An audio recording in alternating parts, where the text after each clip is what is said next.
Hi viewers, আমরা চলে এসেছি আমাদের জেলা ব্রাহ্মণবাড়িয়া পাসপোর্টের একটি কাজে। আর ব্রাহ্মণবাড়িয়া আসবো, ব্রাহ্মণবাড়িয়ার ঐতিহ্যবাহী ছানামুখী খাবো না, এটা কোনো মানে হয়? আর বর্তমানে ব্রাহ্মণবাড়িয়ার এই ভাইরাল ছানামুখী জিআই পণ্য হিসেবে স্বীকৃতি লাভ করেছেন। আর ব্রাহ্মণবাড়িয়া আসবো, এত সুস্বাদু ছানামুখী খাবো না, এটা কোনো মানেই হয় না। তাই চলে গেলাম মাতৃভাণ্ডারে। এটা হচ্ছে ব্রাহ্মণবাড়িয়ার মধ্যে মাতৃভাণ্ডার।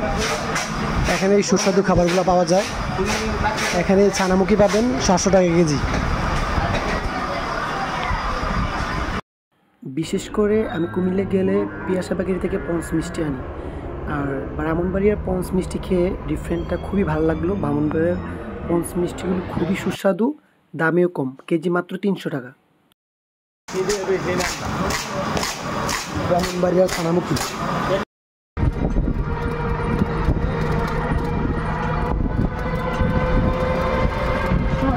वीडियो बना रहे हैं, वीडियो बना रहे हैं।